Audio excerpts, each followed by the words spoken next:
ओम नमो नारायणाय। मैं अब्बा मंडल संस्थान सरोज देवा जी कार्तिक मास के महात्म की कथा कर रहे हैं। आज उसके महात्म की कथा का 70वां अध्याय है।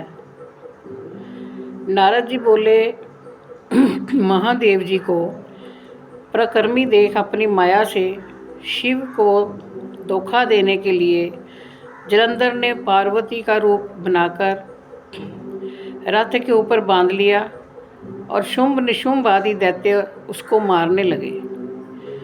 शिवजी पार्वती को इस प्रकार रोते देख अपने बल को भूल सिर नीचा करके खड़े हो गए। तब जलंधर ने 3 बाण शिवजी की छाती, पेट व सिर में मारे। विष्णु के बताने पर शिवजी उसकी माया को जान ज्वाला में भयंकर रूप बनाकर आए। शिवजी के इस महाभयंकर रूप के सामने दैत्य न टिक सके, दोनों दिशाओं में भागे।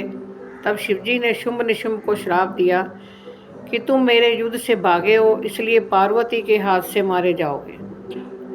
तब जलंधर ने तेज बाणों की वर्षा करके पृथ्वी को अंधकार से ढक दिया, तो शिवजी ने उसके बाण काट दिए। उस जलंधर ने नंदी के परिध मार दी। उसके लगने से वह बैल युद्ध भूमि से भाग गया। तब शिवजी ने अति क्रोधित हो भयंकर रूप धारण कर सूर्य के समान चमकता हुआ सुदर्शन चक्कर चला दिया। वह चक्कर पृथ्वी पर आकाश को प्रकाशित करता हुआ जलंधर के सिर को काट पृथ्वी पर गिर पड़ा। रथ से उसका शरीर पृथ्वी पर गिर गया और उसके शरीर से तेज निकलकर रुद्र में समा गया तथा वृंदा के शरीर का तेज गौरी के शरीर में समा गया।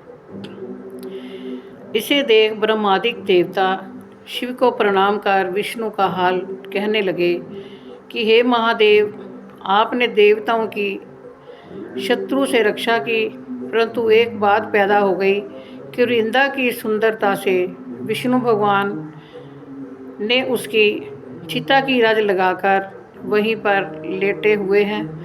तो रुद्र बोले, हे देवगण, विष्णु का मोह हटाने के लिए योग माया की शरण में जाओ, वह तुम्हारा कार्य पूरा करेंगी।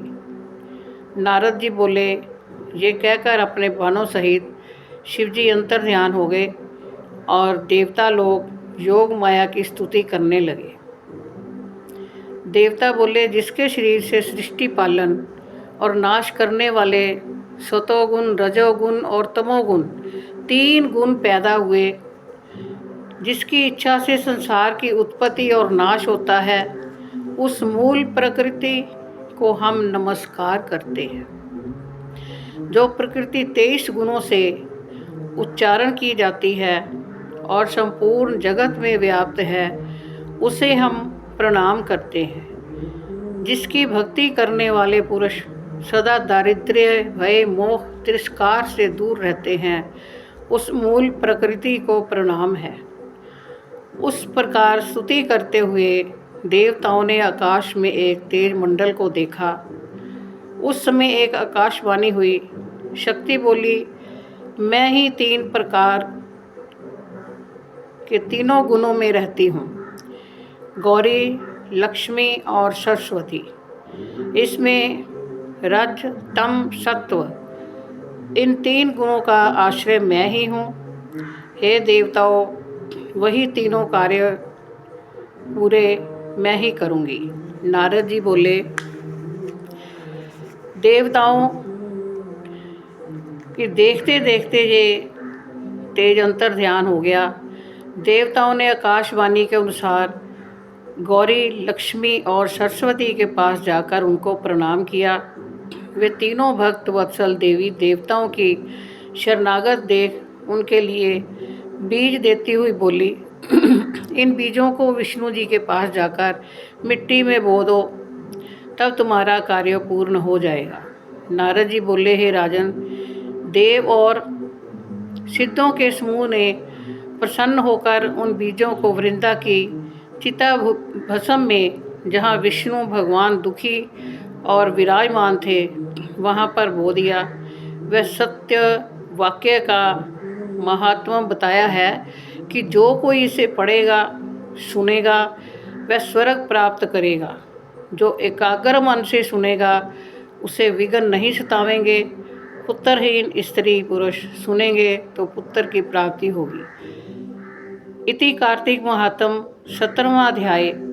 तो इसमें ये बताया हुआ है कि 3 गुणों वाले जो बीज दिए थे लक्ष्मी, काली और सरस्वती ने, जिसमें तीनों ही गुण हैं सत्य, रज और तम। जब भगवान विष्णु ने जलंधर की पत्नी से ऐसा कहा तो उनकी पतिव्रता धर्म को भंग किया। तो उनको जब पता चला तो उन्होंने अपना देह त्याग कर दिया, अपने आप को योग भस्म कर लिया।